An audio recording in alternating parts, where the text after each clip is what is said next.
Buenos días a todos, o buenas tardes, mejor dicho. Y una vez más, pues bienvenidos a los seminarios que organiza la Cátedra de la Fundación Sistemas Genómicos.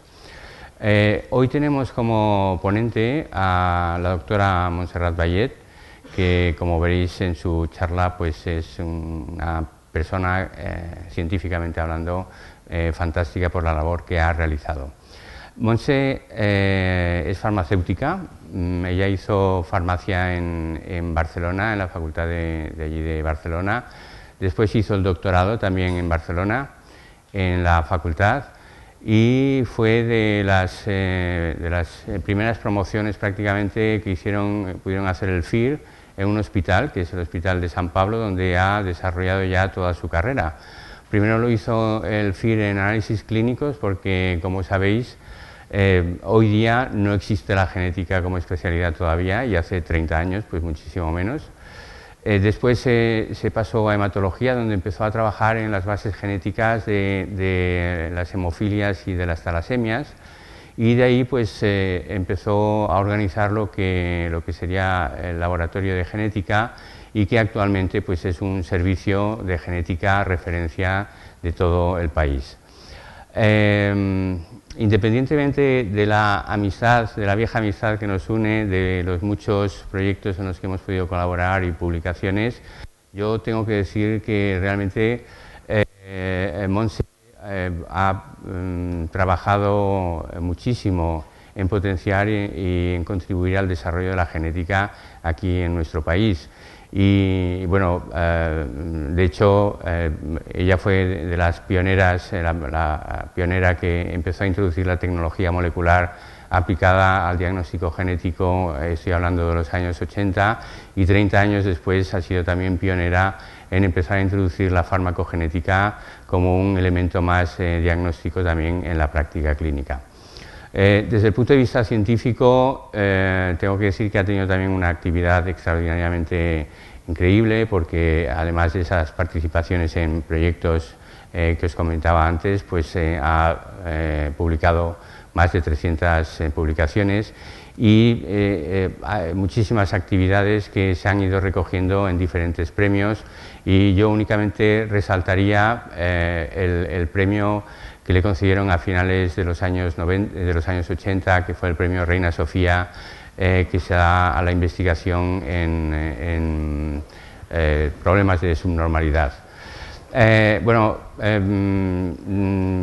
sé qué más destacar, porque la verdad es que tiene muchísimas cosas y podría estar hablando mucho de ello, pero creo que lo mejor es dejarla que nos dé su charla, que va a versar sobre la farmacogenética, y de la cual, como os he dicho antes, ha sido una de las pioneras en la década, bueno, en este siglo.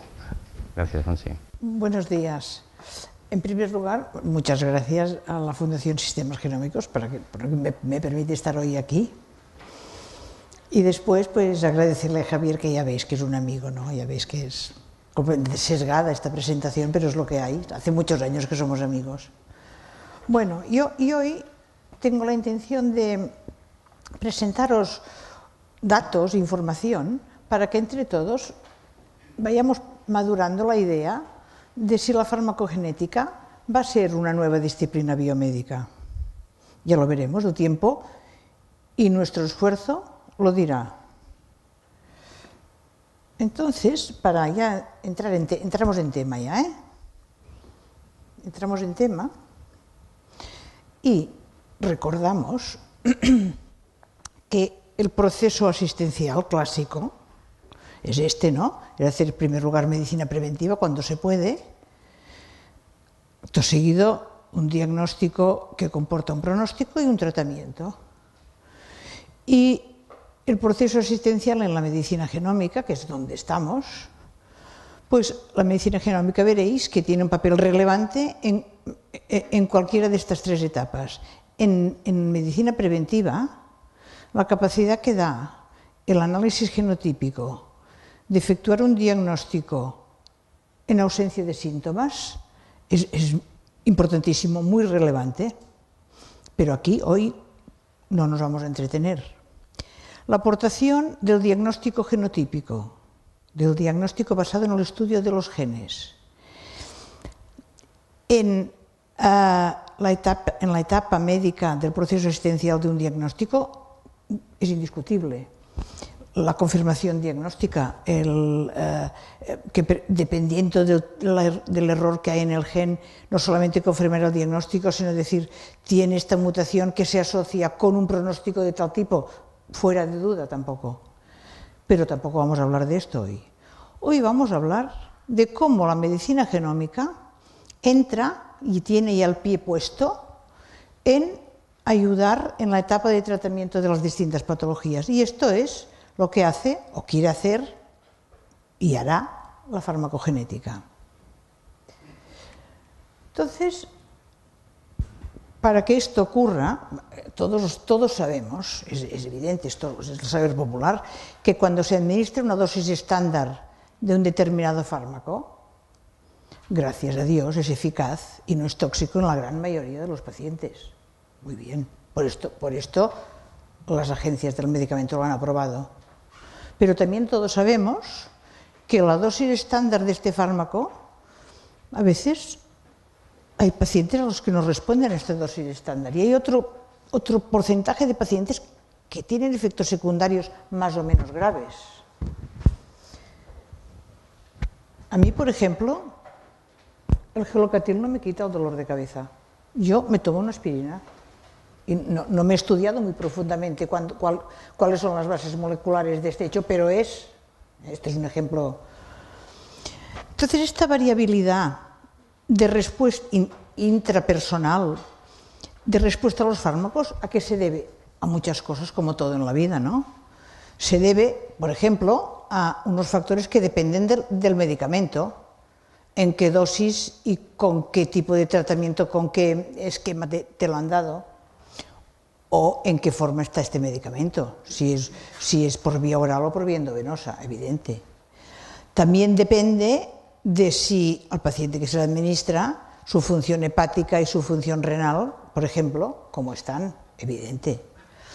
También de lo que siempre está de moda, y es cierto, que es el ambiente, ¿no? Esta respuesta dependerá si un individuo, además del fármaco en cuestión, toma otro fármaco que interaccionan. No responderán igual. Tampoco responderán igual si la diferencia entre los individuos que comparamos, pues uno toma el fármaco solo y otro depende de qué tipo de alimentos. A esto lo llamaremos el ambiente.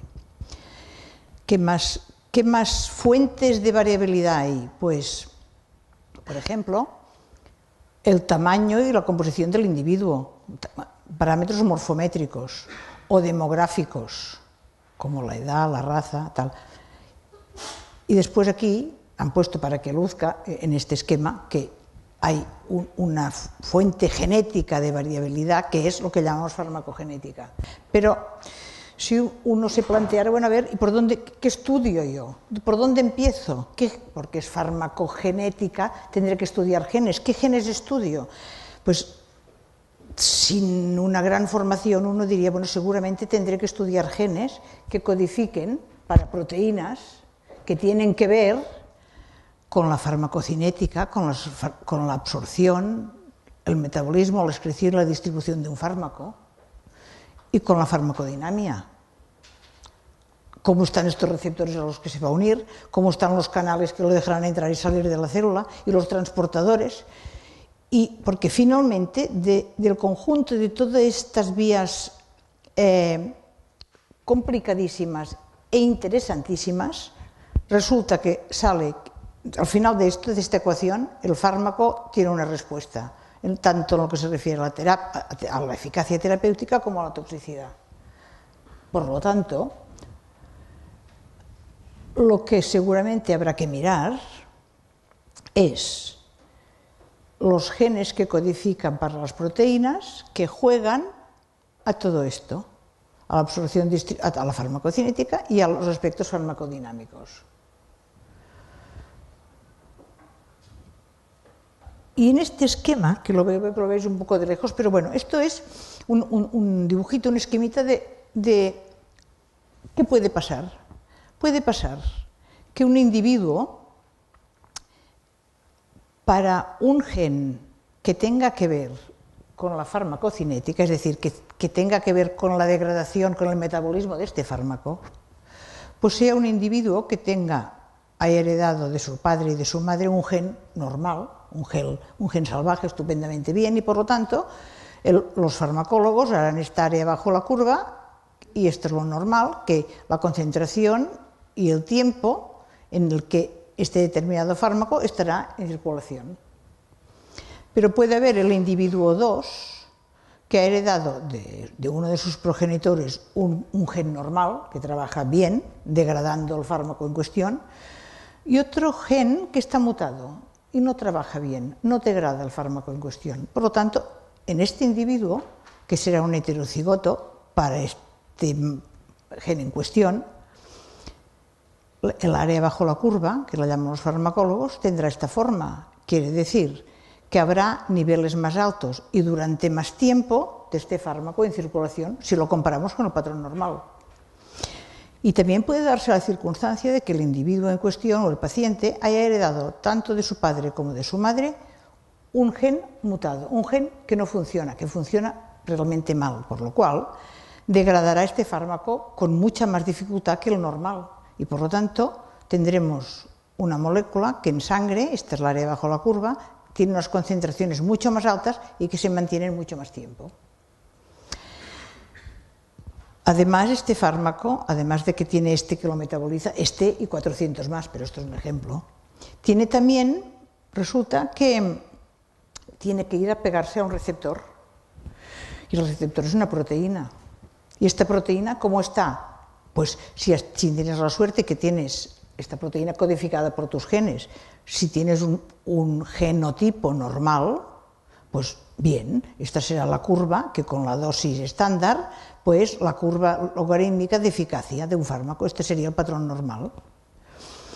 El paciente que es heterocigoto para el gen que codifica para este receptor, y solo de los dos genes solo le funciona uno, pues veis que la eficacia ha bajado a la mitad, con la misma dosis, ha bajado a la mitad.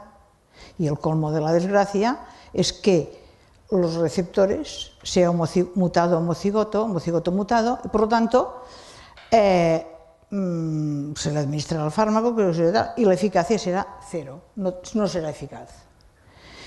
Y entonces de la combinación estamos de acuerdo en que la respuesta a los fármacos, en este caso, aparte, es poligénico. Aquí por lo menos hemos visto dos genes y además en la diapositiva anterior hemos visto que también es multifactorial. Mirando este esquemita, pero para centrar el tema, veis que lo que puede pasar es que el individuo A sea normal para el gen que metaboliza y normal para el receptor que coge este fármaco. Por lo tanto, en este caso será un medicamento eficaz, 65% eficaz y no tóxico, porque no se acumulará más de la cuenta. En el otro extremo está el colmo de la desgracia, que es ser homocigoto mutado para el que metaboliza y homocigoto mutado para el receptor, para el que controla la eficacia, y en este caso el mismo fármaco será muy poco eficaz y muy tóxico. Y entre medio cabe todo: que metabolice mal y sea eficaz, o sea, que sea eficaz pero tóxico, o al revés, que sea... ¿aquí os lo he dicho bien esto? El azul es el mutado, bueno, pues este es eficaz y este es altamente tóxico, ¿veis? Hay las distintas combinaciones. Y esta es la realidad. Lo más frecuente es que pase lo de arriba, porque la naturaleza es muy sabia.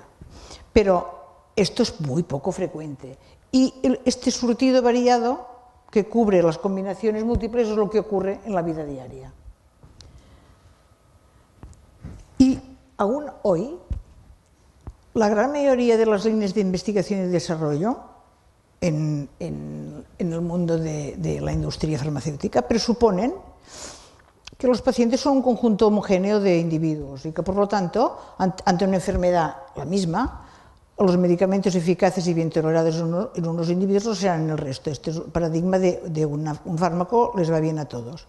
Pero esto es mentira. Nosotros somos así. La realidad clínica es esta.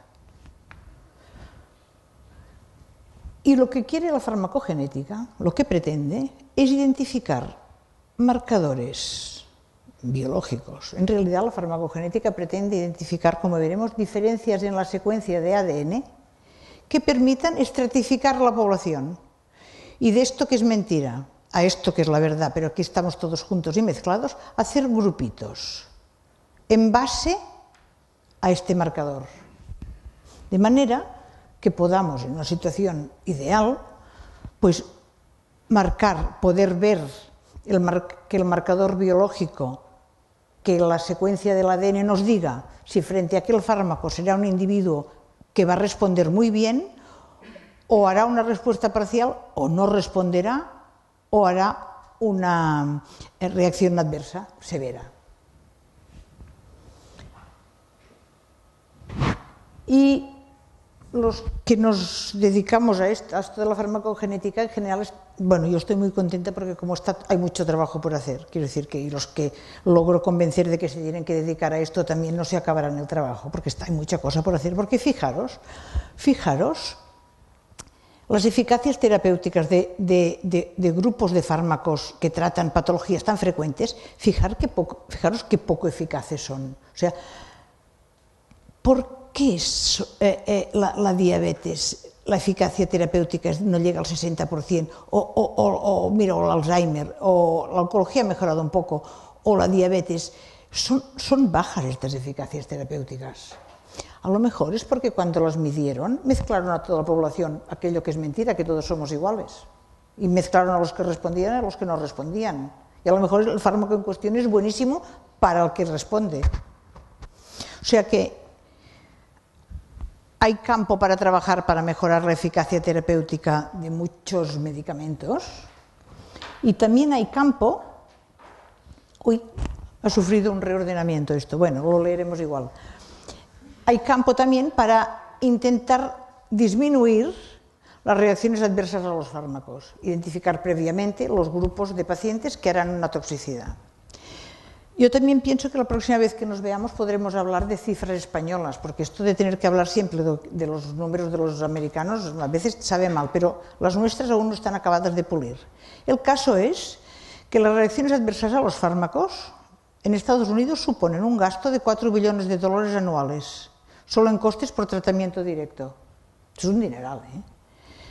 Estas reacciones adversas representan el 5% de las admisiones hospitalarias. Incrementan la estancia hospitalaria unos días y, por lo tanto, esto incrementa el coste. Dicen que son porque lo he leído, que son la cuarta causa directa de muerte en Estados Unidos, 100.000 muertes al año, y que ocurren, o sea, en un 6,7% de los pacientes hospitalizados. O sea, esto también es otro problema que hay que resolver. Hay que intentar que los fármacos, no sé si que sean más eficaces, porque cuando se administran al grupo que toca ya lo son, sino intentar administrarlos a quien toca para aumentar la eficacia y disminuir la toxicidad. Bueno, entonces, en los últimos años se habla y se escribe de farmacogenética, de farmacogenómica, muy bien, y casi como sinónimo. Y en realidad, en Europa, ya sabemos, en teoría la Agencia Europea del Medicamento nos hizo un favor porque nos dijo, escuchad, cuando habláis de farmacogenética, estáis hablando de los estudios que se hacen para analizar la influencia de las variaciones en la secuencia de ADN en la respuesta al fármaco. No en otras cosas, en la secuencia de ADN. A esto la Agencia Europea del Medicamento, por lo tanto los que estamos bajo su área de influencia, le llamamos farmacogenética. Y farmacogenómica. A mí siempre me ha parecido que farmacogenómica es como más bueno, ¿no? Y es verdad, porque la farmacogenómica contempla la investigación de las variaciones en las características tanto del DNA como del RNA que se relacionan con la respuesta a los fármacos. Esto es un campo muchísimo más amplio. O sea, aquello que a mí me parecía hace años que cuando veías un proyecto y ponía farmacogenómica, parecía que era como más bueno, ¿no? Poníamos farmacogenómica para que nos dieran el proyecto, aunque en realidad fuera farmacogenética. Bueno, ha resultado que es verdad, la farmacogenómica es un campo más amplio. Hoy aquí yo os hablaré solo de farmacogenética. Y bueno, puestos a buscar definiciones, dijeron, bueno, y también le llamaremos un biomarcador genómico a una característica del ADN o del ARN que se pueda medir y que indique si un proceso biológico es normal, patogénico, y también si nos puede marcar la respuesta a cualquier intervención terapéutica. Bueno, por lo tanto, nosotros hoy hablaremos de esto, de la influencia que tienen las variaciones en la secuencia de ADN en la respuesta a los fármacos. Esto resulta que parece que es moderno, pero no. Nada es moderno, casi nada es moderno. Fijaros que Pitágoras, en su escuela pitagórica de Crotona, que en su tiempo era muy revolucionario porque dejaba entrar hombres y mujeres. Pasa que era una escuela seria, ¿veis? Todos tenían que hacer voto de castidad, debían vestir de manera sencilla y decente, no podían tomar vino ni comer carnes y no les dejaba comer habas, so pena de expulsión de la comunidad. ¿Por qué? Porque los individuos, y en la cuenca mediterránea existe con una cierta frecuencia, el déficit de glucosa 6-fosfato deshidrogenasa, con la ingestión de habas se desarrolla una anemia hemolítica gravísima. Por lo tanto, es verdad que la haba no es un fármaco, pero es igual. Y es la primera, ya los griegos, como casi todo, ya dieron la primera pincelada de ojo que sustancias exógenas, en algunos, hacen una... Esto no lo pensamos nosotros, porque si no, Pitágoras, ¿por qué no los dejaba comer habas? Pues porque seguro que se le había muerto algún alumno de una anemia hemolítica que había comido habas. Digo, fuera las habas. Bueno. Pero la historia de verdad de la farmacogenética empieza a principios del siglo XX, cuando un químico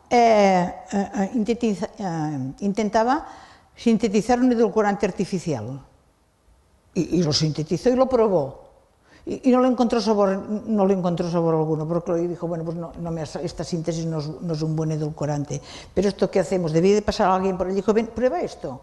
Y el que lo probó, le dijo, que esto es extremadamente amargo.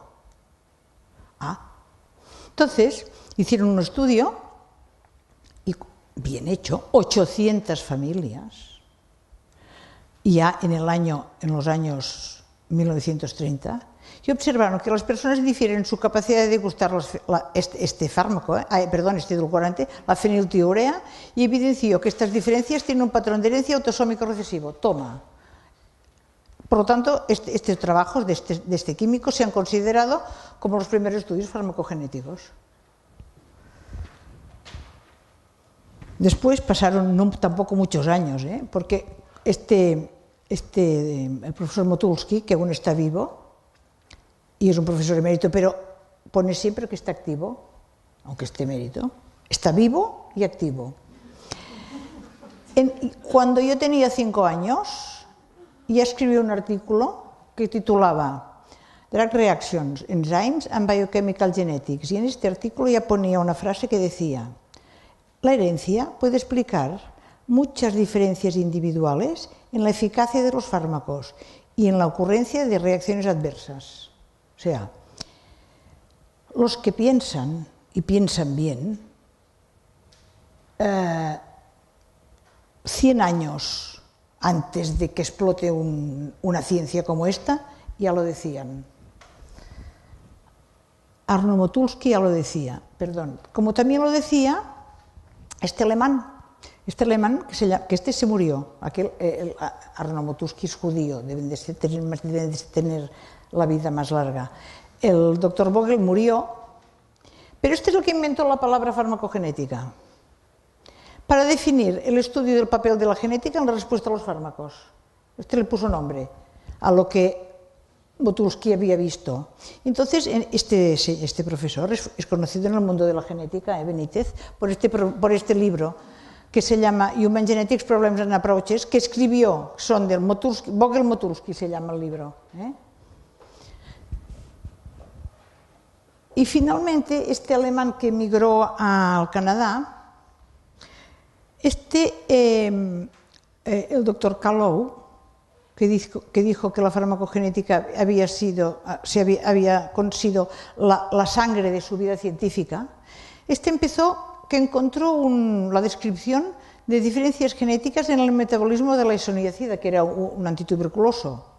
Entonces fue buscando y mirando y estudiando, y con todos estos hallazgos escribió un libro que se llamó Farmacogenética, herencia y respuesta a los fármacos. Es un libro que no se puede adquirir, no existe ya, no lo podemos comprar hasta para tenerlo como homenaje, ya no, está unavailable. O sea que veis que esto, de hecho, y hace días, repito que los que piensan ya lo sabían, ¿qué les pasaba? Que la tecnología no les acompañaba. Y pasó que las ideas, cuando la metodología te lo permite, cuando los medios técnicos lo permiten, pues pasa lo que pasa. Mirar cómo despegó el número de publicaciones cuando despegaron las técnicas de genética molecular, cuando se hicieron más asequibles y mejoraron. Pues que mirar el despegue de la palabra farmacogenética en publicaciones, de la palabra farmacogenómica y de la clave medicina personalizada. Esto es un crecimiento espectacular. De tal manera que si pones farmacogenetics, no farmacogenomics, solo farmacogenetics, en el PubMed te salen 12.000 entradas. No está mal. Y si lo pones en Google, 1 millón y pico. ¿Vale? Bueno. Muy bien, pero para que la farmacogenética, digamos, entre a formar parte del tratamiento en la medicina genómica, en la era de la medicina genómica, por mucho que nos guste a quien nos gusta, no tenemos suficiente influencia para que esto ocurra. Esto lo tienen que hacer las agencias reguladoras. Y en Occidente, nuestras agencias de referencia son la americana, la FDA, la europea y la española. Estas son agencias reguladoras. Y después tenemos la suerte de que hay esta base de datos, la PharmGKB, que es una base de datos que almacena y ordena el conocimiento sobre farmacogenética de una manera rigurosísima. Es decir, esto no es el Google ni el no. Lo que está admitido en PharmGKB es cierto. Y si no es cierto, lo dice, ¿no? Y esto no es cierto. O sea, esto es una herramienta de trabajo en el mundo de la farmacogenética fabuloso. En cuanto a las agencias, los americanos, hay quien le gusta y hay quien no, pero la verdad es que siempre van delante en estas cosas, ¿no? Porque ya tienen, y hace unos años que lo tienen. Ellos convencidos de que, hay que decir que en América les gusta mucho farmacogenómica, continúan usando, como la EMEA, las definiciones de la EMEA no les aplican, ellos hablan de farmacogenómica, pero básicamente estamos hablando de lo mismo. Pues que, convencidos de que la farmacogenómica puede jugar un papel importante en la identificación de respondedores y no respondedores a los fármacos y para evitar efectos adversos y optimizar las dosis de los fármacos que se administran, pues pone en determinados medicamentos, en la información del medicamento, en lo que ellos llaman el label, nosotros diríamos el prospecto, pues información farmacogenética. Y entonces tiene una tabla de marcadores farmacogenómicos en la información del medicamento y esta información puede detallar cosas referentes a la variabilidad de la respuesta, al riesgo de efectos adversos. Así hay que cambiar la dosis dependiendo de un genotipo que uno haya analizado. También pueden comentar el mecanismo de acción, etcétera, etcétera. Este es un ejemplo. Esta tabla, ahora en junio, que es cuando hice esta diapositiva, tenía 123 fármacos con marcador farmacogenético, con biomarcador, 123. Aquí he puesto algunos para no marear, ¿no? Entonces, veis que está el fármaco, está el área terapéutica, está el marcador y te dice en qué sección de la información del medicamento está, porque no es lo mismo que esté como aquí, en una caja de advertencia, que es cuando se desdobla la información, hay un recuadro negro y dentro la warning. Esto es el mejor sitio para que esté un marcador farmacogenético. Y aquí solo van los escogidos. Los demás están, pero en sitios menos relevantes, diríamos. Pueden estar en las contraindicaciones o aquí, por ejemplo, aquí. Este concreto está en la dosificación y la administración, porque dependiendo del genotipo que tienes de esta enzima, te dicen que tomes menos dosis del fármaco o que no lo tomes. O sea, dependiendo, en estas tablas de la FDA constan los fármacos que tienen un biomarcador aceptado y en qué parte de la información clínica está la información farmacogenética. Los europeos hicieron también una working party para esto de la farmacogenética y empezaron en marzo del 2010, acabaron en un par de añitos casi, para hacer unas líneas, unas guidelines, que más que para el usuario, están diseñadas para las farmacéuticas. Pero están bien, está muy bien. Estas guidelines lo que hacen, contemplan o se focalizan en la influencia de la farmacogenética en el drug pharmacokinetics y engloban consideraciones y requerimientos para el diseño y los ensayos clínicos que se hacen durante el desarrollo del fármaco. Según para qué fármacos, la EMEA exige un estudio farmacogenético. Para aquellos casos en los que la farmacogenética ya parece que hay suficiente información para pensar que juega un papel brillante, un papel importante en el riesgo-beneficio de un producto medicinal, se da una guía de cómo tienen que ser los estudios que va a pedir la EMA para poder que pase aquel fármaco que sea autorizado, ¿vale? O sea que esto tampoco no está mal. ¿Y en la Agencia Europea del Medicamento? Perdón, en la Agencia Española del Medicamento. Pues resulta que si vamos aquí, entramos en la página y vamos a medicamentos de uso humano, no hay apartado. Y si pones farmacogenética es no item found. Pero esto es verdad que os digo, pero también sin embargo, sí que hay fármacos que tienen advertencia en su uso. Por ejemplo, en la ficha técnica del Erbitux, que es el cetuximab, que se administra a pacientes con cáncer colorectal metastásico en monoterapia o en combinación con quimioterapia, pone, esto es textual, debe verificarse que el gen KRAS sea de tipo nativo antes de la primera perfusión de cetuximab. Y también pone, que me hace mucha gracia, es importante que un laboratorio con experiencia emplee un método validado. Bueno, es que claro, si hay que mirar las mutaciones del gen RAS, es evidente que hay que mirarlas bien. No sé, esto parece ser que hay la opción de que se puedan mirar mal y que aquí se tienen que mirar bien. Bueno, ¿por qué esto? Esto ya lo sabéis muchos, ¿no? Porque el cetuximab es un anticuerpo monoclonal que a los pacientes cuyas células del tumor del cáncer colorectal o en otros casos que se utiliza, el gen KRAS está mutado, el cetuximab no funciona, no puede funcionar, es ineficaz. Por lo tanto, en España solo se administra Erbitux a aquellos pacientes que cumplen esto y que tienen un gen KRAS sin mutaciones. Esto es un biomarcador farmacogenético, como un sol. la Agencia del Medicamento no tiene listados ni lo ha puesto en su página web, pero lo aplica en determinados casos.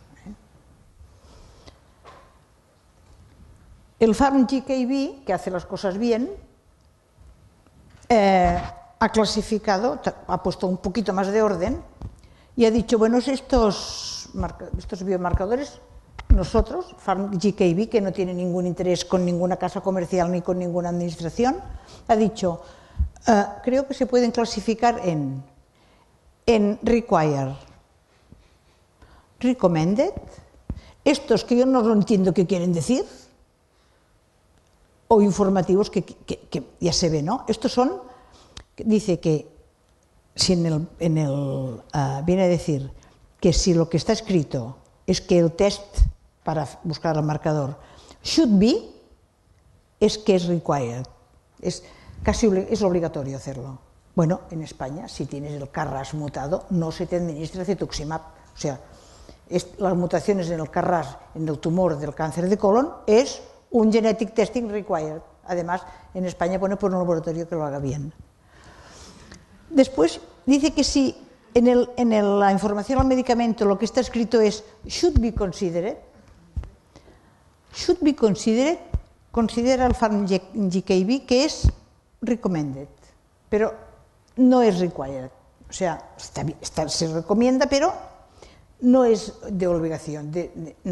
Entonces, esto es opcional. Bueno, no nos vamos a entretener, porque en primero que yo no lo entiendo, porque o es un marcador como Dios manda y hay que hacerlo, o vale más hacerlo porque hay mucha información que indica hacerlo, o hay poca información, un informativo es que falta información, ya lo veremos, el tiempo lo dirá, y entre medio, este accionado, no sé qué, no lo entiendo. Y además dice, the level does not discuss genetic or other testing for gene, protein, entonces, en fin, no nos entretengamos.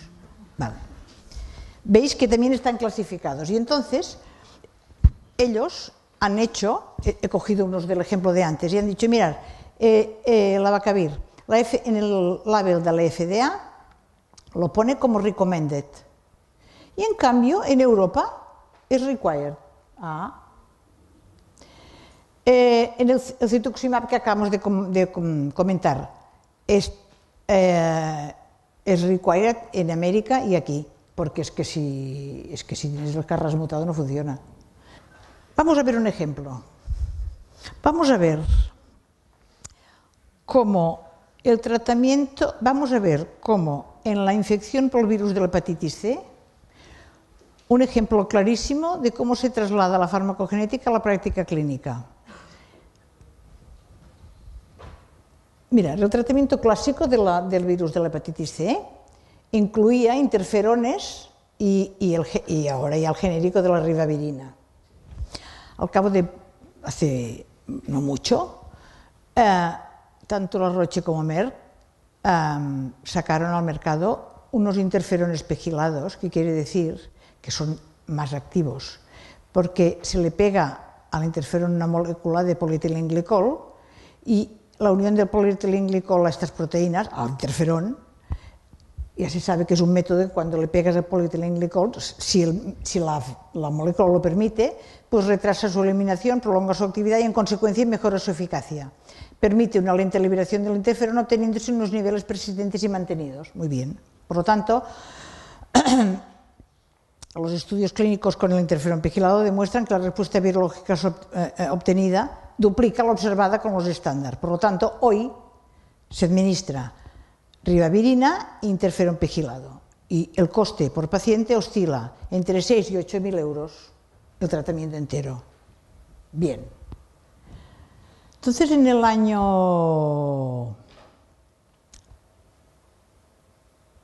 No he puesto... sí, 2009, ¿veis? Sí.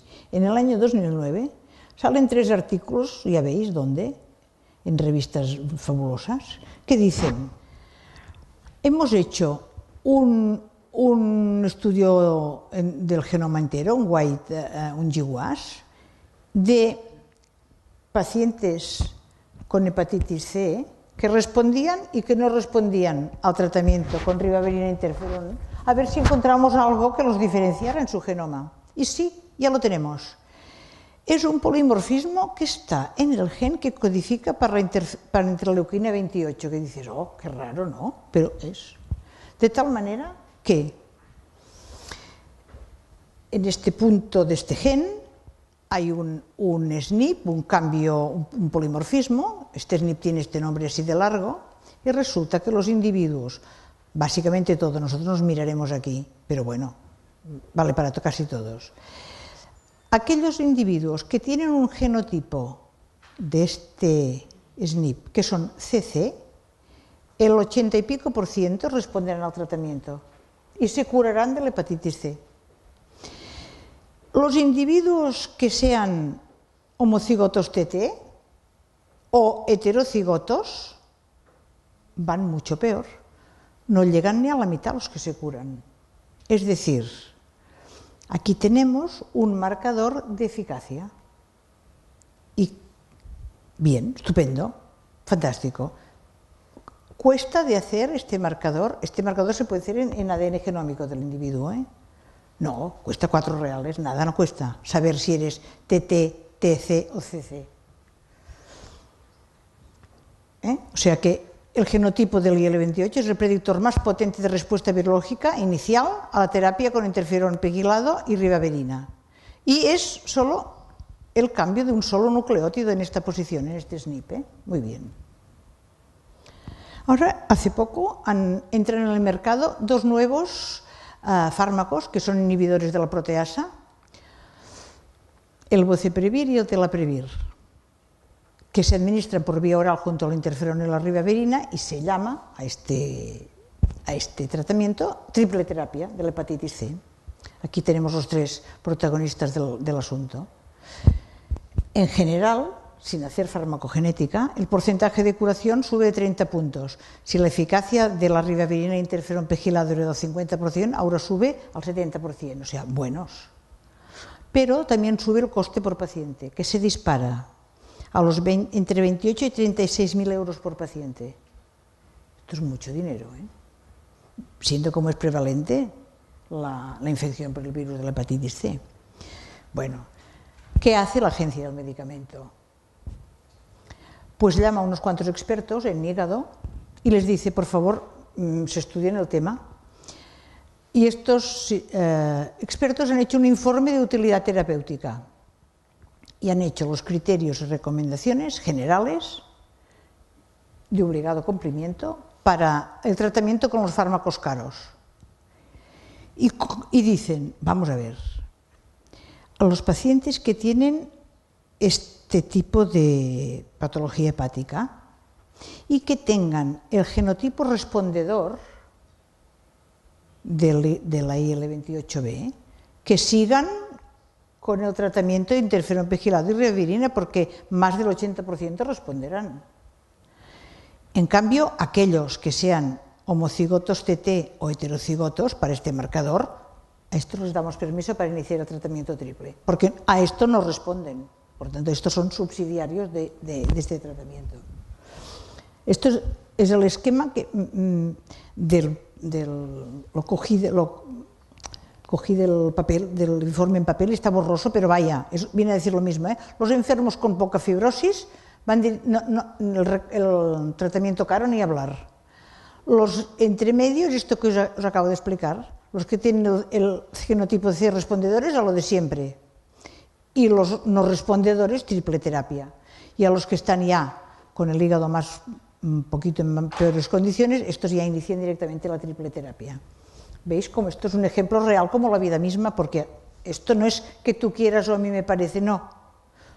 Se hace el genotipo de la IL-28 y si eres CC, ¿o es que yo quiero triple terapia? Pues no, va a ser que con la doble terapia tiene usted suficientes probabilidades de curarse. Y para acabar, un ejemplo también que creo que es importante para ver lo que puede aportar la farmacogenética. Mirad, desarrollaron un anticoagulante oral que se llamaba chimelagatrán, y cuando estaban ya adelantados en los ensayos clínicos, ya eran creo que los fase 3, vieron que tenían unos problemas no solamente con que subían los niveles hepáticos, de enzimas hepáticos, sino que tenían unos problemas de hepatotoxicidad terribles y lo sacaron del mercado. O sea, con toda la inversión hecha, fuera. No se comercializó. Entonces, ya está. Se acabó la película. Resulta que no hace mucho se hizo un GWAS con pacientes que habían tomado, que aún tenían ADN guardado de este grupo, y vieron que había 2 alelos del complejo mayor de histocompatibilidad que se asociaban. Estos 2 alelos marcaban aquellos individuos que harían toxicidad hepática. Este es el trabajo. Por lo tanto, si este trabajo hubiera salido, si esto se hubiera sabido antes o durante el desarrollo de este fármaco, ningún problema con el chimelagatrán. Se genotipa y el que va a dar toxicidad a este no se lo demos y al otro sí. Pero esto se cerró, este fármaco no existe más. O sea, esto es un ejemplo del gran papel que creo yo que tiene la farmacogenética, pues en lo que estamos hablando. Y me parece que yo no os quiero decir nada más, solo recordar que sin prisa pero sin pausa, que lo de la medicina personalizada o lo de la introducción de la farmacogenética en la vida diaria llegará, pero es una maratón, es largo. No hay que, si uno quiere hacer un sprint, lo puede hacer, pero no es el camino. Yo creo que se trata de una maratón y que lo conseguiremos. Muchas gracias.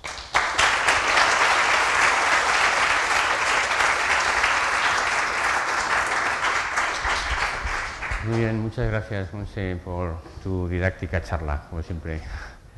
¿Comentarios? ¿Preguntas? Se llegará también a la parte, al papel de la epigenética en la farmacogenómica, es decir, pues el hecho de la metilperferasa, etcétera, que tiene un papel, ya hay muchos fármacos de este tipo que actúan en oncología, tiene un papel muy importante. ¿Crees que también habrá que introducirlos dentro de la panoplia de test posibles, etcétera? Y la segunda pregunta era la limitación económica, ¿no? para los sistemas de salud. La primera, yo creo que sí, que habrá que buscar otra palabra, porque la epigenética no es farmacogenética, porque la secuencia del ADN no varía, se le cuelgan cosas, pero no varía, pero ya la buscaremos. Yo creo que sí, que la epigenética va a tener un papel importante, pero si venís el día que venga Manel Esteller, entonces no tendréis ninguna duda, todos haréis epigenética al salir por la puerta, ¿verdad? Y lo de asumirlo por los sistemas de salud, yo creo que es coste eficaz un estudio farmacogenético. Bien hecho, el que toca, indicado, porque hay otra cosa que no me ha dado tiempo de contar, y también os lo quiero decir.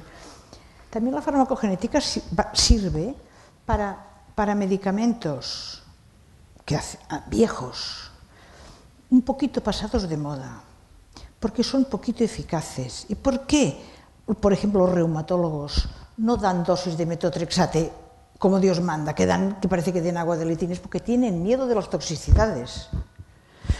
El metotrexate vale $1. Si encontramos, se describen, ya están, pero si se autentifican determinados marcadores que seleccionen a la población que hará toxicidad, el resto, el metotrexate, les pueden aumentar por 10 o por 20 la dosis y será mucho más eficaz y habremos sacado del cajón o del rincón un fármaco bueno y barato. O sea que el revival de algunos fármacos lo veremos también, creo yo, gracias a la farmacogenética. Vengo a decir que el anticuerpo monoclonal, cuando hay que comprarlo. Pero si para la artritis reumatoide podemos echar mano del metotrexate con una prueba de farmacogenética, es más barato que el monoclonal. Bueno, Monse, dos cuestiones, porque en todo el tema de la fármaco hay muchos jugadores, ¿no? Pero yo creo que dos muy importantes son, por un lado, las compañías farmacéuticas y, por otro lado, el staff hospitalario de los hospitales. Entonces, ¿cómo contempla la fármaco en estos momentos las compañías farmacéuticas? ¿Están utilizándolas para los nuevos medicamentos en sus últimas fases, ensayos, etcétera? Y lo segundo, ¿cómo ven el staff hospitalario el tema de la medicina individualizada como tal? Y en ese sentido, y como sé que lleváis unos años trabajando en el San Pablo en este tema, pues me gustaría que te basaras también en la experiencia de tu hospital, ¿no? Es decir, ¿cómo lo reciben? Pues el primero, las compañías farmacéuticas, que no hay que enseñarles nada. Mira si le tienen fe a la farmacogenética, que ya venden algunos fármacos con el test farmacogenético, por ejemplo, la Roche. La Roche tiene fármacos para los que vende.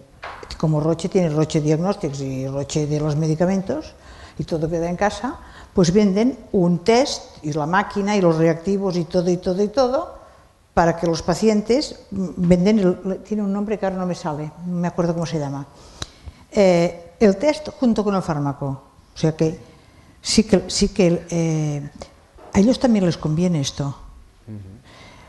Y observo que muchos ensayos clínicos, a los que participan en el ensayo clínico, además de pedirles los datos y a que apunten y a todo apuntado y tal, también guardan ADN de muchos pacientes, porque veo que hay mucho movimiento de consentimiento informado y tal.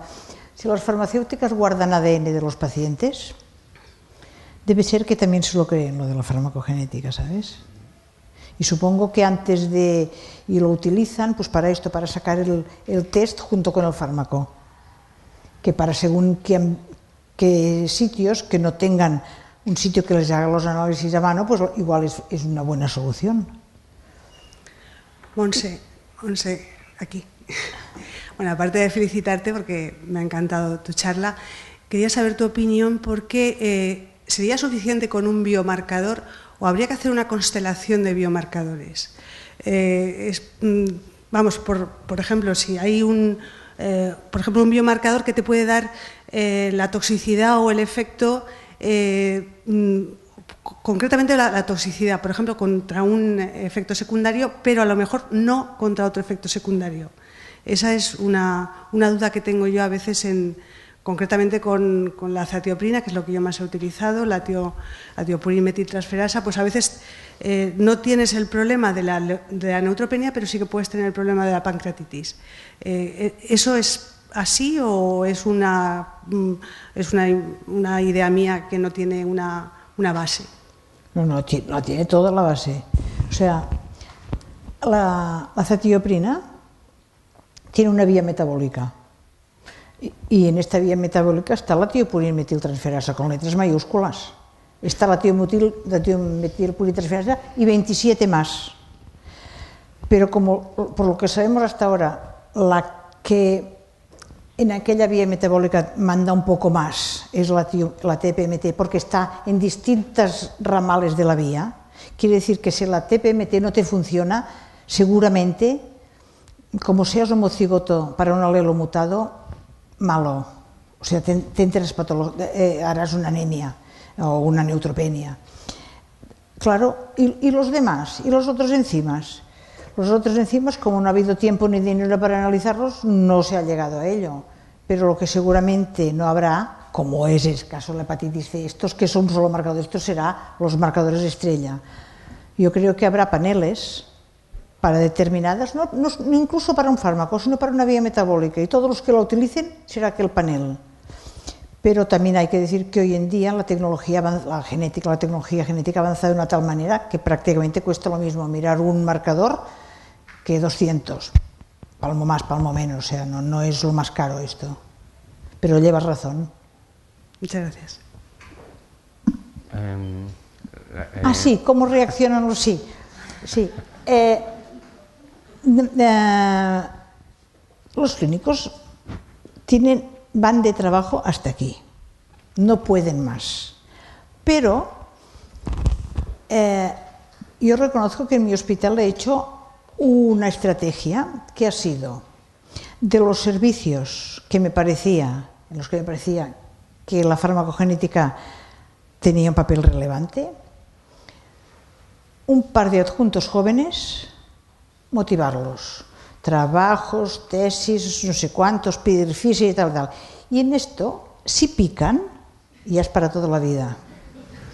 Entonces, en oncología, en reuma, en pediatría, esto diríamos que está solucionado, no porque la administración ni la organización lo favorezcan, no saben nada. Nuestro gerente que sabe si hacemos o no hacemos farmacogenética, mientras no le hagamos subir el presupuesto, no.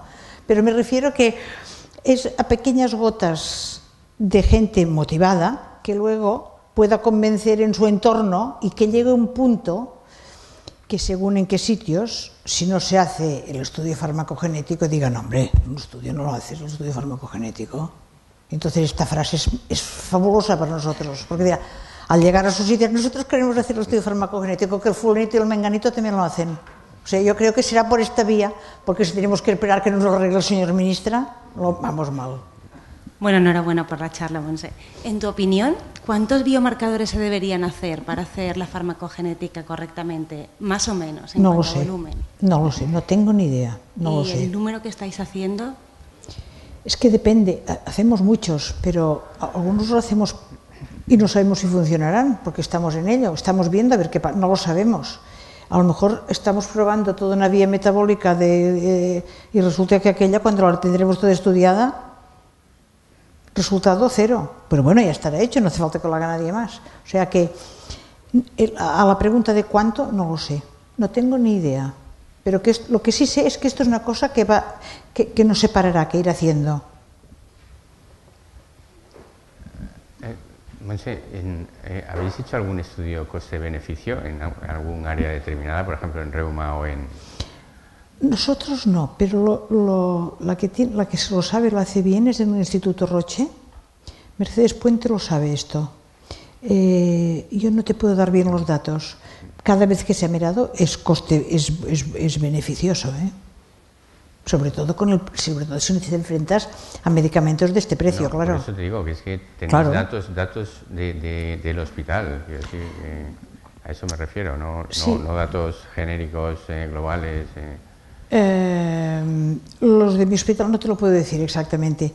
Lo que pasa es que sí que hemos logrado que con el mismo presupuesto para determinados fármacos, gastándonos el mismo dinero, ahora podemos tratar más pacientes, porque nos compran las mismas unidades, porque el gerente, eso sí, no quiere ni oír hablar de comprar una unidad más, pero con aquellas bien ajustadas según qué dosis para según qué fármacos, o no administrándolo a quien no le toca, tratamos más pacientes. Es un tema muy difícil, pero yo creo que hay un campo inmenso, uno de los campos más amplios. No hay tanto dinero como en oncología, pero sí, pero yo creo que es un campo. Porque mira, los oncólogos, dentro de los oncólogos o muchas especialidades, tienen maneras de medir cómo va el paciente, sea por la bioquímica o por el tamaño del tumor, pero tienen aparatos para medir.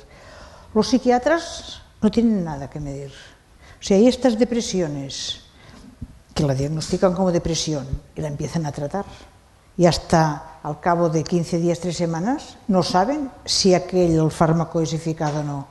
Y es en este periodo que los suicidios se acumulan en este periodo y no tienen ningún marcador. Por lo tanto, la farmacogenética aquí sí que sería de una ayuda enorme. Pero tengo que deciros que hoy el único marcador que parece que dice algo es el citocromo CYP2D6. Los demás, porque se hayan estudiado mal, sin seleccionar bien las poblaciones, sin hacer los estudios bien randomizados, no lo sé, pero de receptores de serotonina, de dopamina, se ha mirado y no hay nada claro. Clarísimo no hay nada claro. Yo creo que en principio lo único que aconsejaría es el citocromo CYP2D6, que además, como metaboliza tantas cosas, una vez estás genotipada y sabes que eres alelo 1 y lo eres para toda la vida. Te den lo que te den, que pase por esta vía. Bien, Si no hay ninguna cuestión más, muchísimas gracias y hasta la próxima.